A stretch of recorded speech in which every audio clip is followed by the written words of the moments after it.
Bad dreams, huh? Well, it is real, sort of. You see, part of being a Grey Warden is being able to hear the Darkspawn. That's what your dream was, hearing them. The Archdemon, it talks to the Horde, and we feel it just as they do. That's why we know this is really a blight. I don't know if it's really a dragon, but it sure looks like one. But yes, that's the Archdemon. It takes a bit, but eventually you can block the dreams out. Some of the older Grey Wardens say they can understand the Archdemon a bit, but I sure can't. Anyhow, when I heard you thrashing around, I thought I should tell you. It was scary at first for me, too. I screamed like a little girl. Duncan said he thought I had someone in my room. Not embarrassing at all. Anyhow, you're up now, right? Let's pull up camp and get a move on.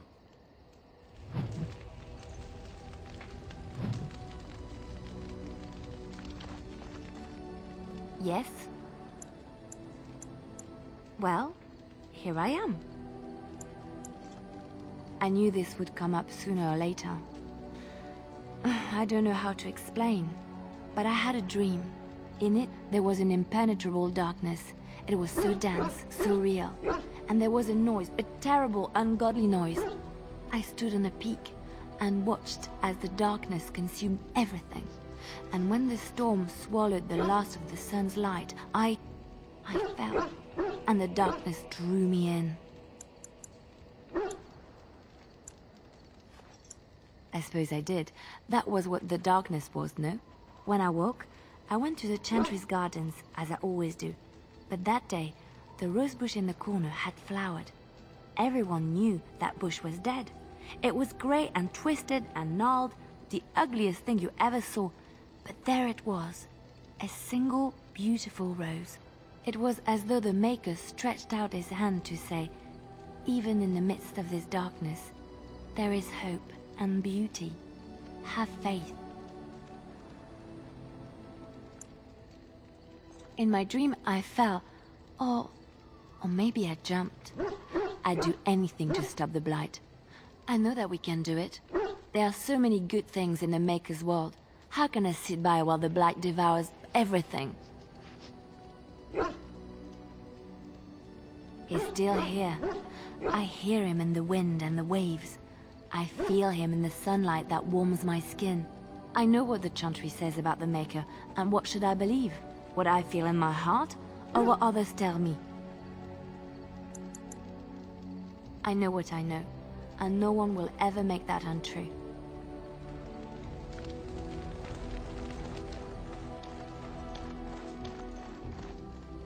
Ah, it's good to see you, my timely rescuer. Bodon Fennec, at your service, once again. I saw your camp and remember the kind offer that you made the last time we met. And is there anywhere safer for a poor merchant and his son to sleep? I think not.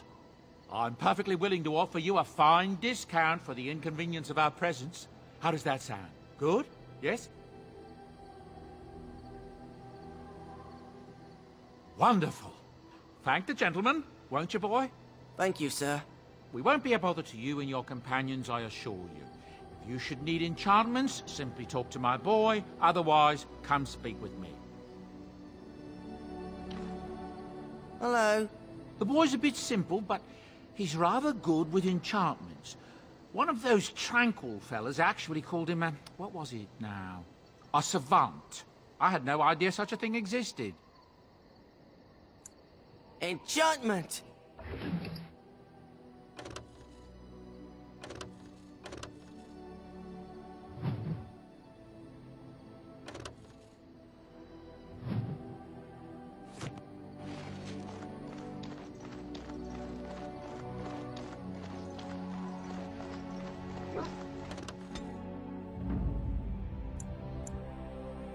Indeed. Indeed.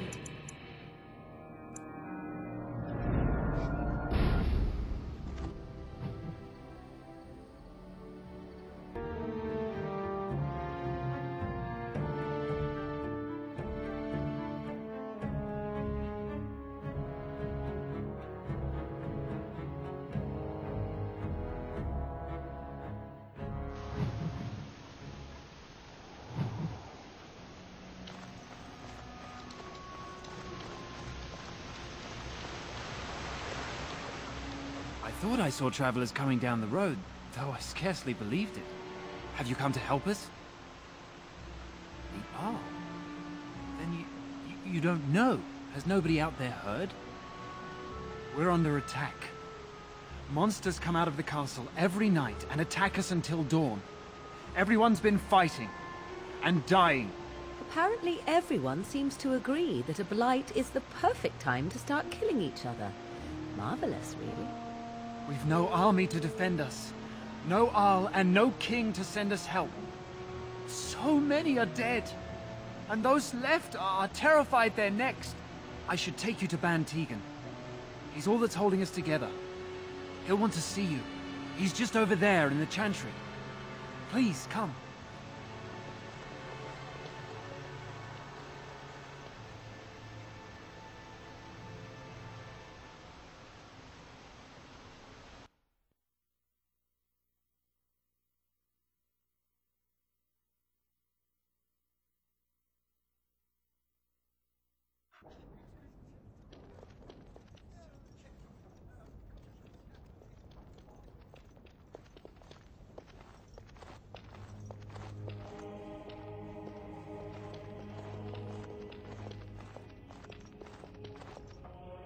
It's Thomas, yes? And who are these people with you? They are obviously not simple travelers. No, my lord. They just arrived, and I thought you would want to see them. Well done, Thomas. Greetings, friends. My name is Tegan, Ban of Rainersphere, brother to the Arl. You're a rather unusual group, to say the least. Can I ask who you are and why you've come? A Grey Warden? I thought you all died along with my nephew. At least that is what Loghain would have us believe. What, that he pulled his men in order to save them? That Cailan risked everything in the name of glory? Hardly. Loghain calls the Grey Wardens traitors, murderers of the king. I don't believe it. It is an act of a desperate man. There is a Grey Warden who goes by the name of Alistair. Does he yet live? He does? Finally, some good news amidst all the bad. Thank you. You're here to see my brother. Unfortunately, that might be a problem. Eamon is gravely ill. No one has heard from the castle in days. No guards patrol the walls, and no one has responded to my shouts. The attack started a few nights ago. Evil things surged from the castle. We drove them back, but many perished during the assault. How pointless to help these villagers fight an impossible battle. One would think we had enough to contend with elsewhere. Thank you. Thank you. This means more to me than you can guess. Thomas, please tell Murdoch what transpired. Then return to your post. Yes, my lord. Now then, there is much to do before night falls. I put 2 men in charge of the defense outside. Murdoch, the village mayor, is outside the chantry. Sir Perth, one of Eamon's knights, is just up the cliff at the windmill, watching the castle. You may discuss with them the preparations for the coming battle. Very well. Luck be with you, my friend.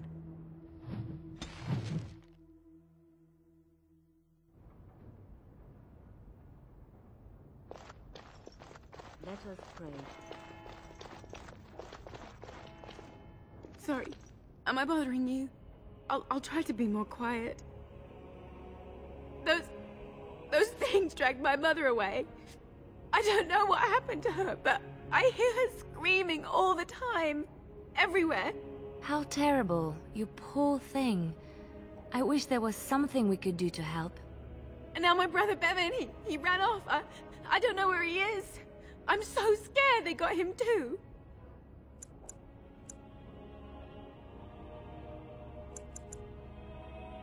You will? Thank you so much. Please find him. I'm so scared, Father. What are we going to do? No sign of them coming back from the castle, Murdoch. So you're the Grey Warden, are you? I heard they all died with the king. We need what little armor and weapons we got repaired, and quickly, or half of us will be fighting without either. Owen's the only blacksmith who can do it, but the stubborn fool refuses to even talk. If we're to be ready for tonight, we'll need that crotchety bastard's help. I'd appreciate it. If he doesn't help, he'll die like the rest of us. What good will that do anyone then? Tell them to maintain watch. I don't want a surprise attack before the sun goes down.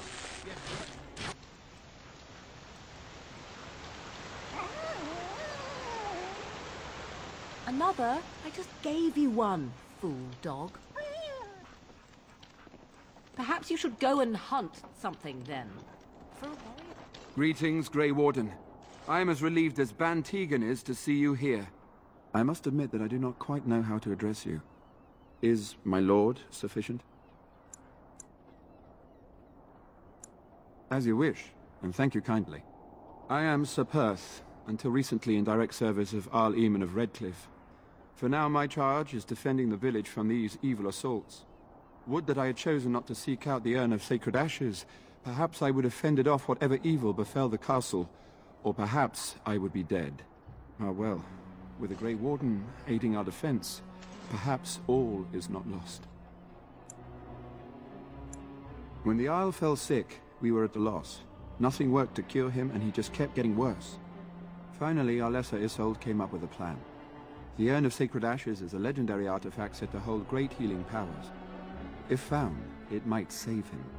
We knights volunteered to seek it out. Few of us have returned.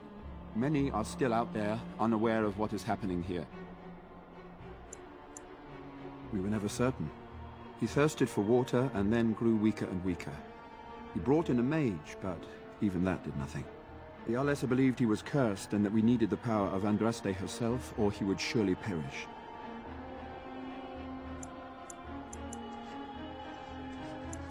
Not at all. A great number of soldiers remained in Castle Redcliffe. I wonder if they perished there and were transformed into these things. The thought chills my blood. As you wish, Grey Warden. Make a watch over you.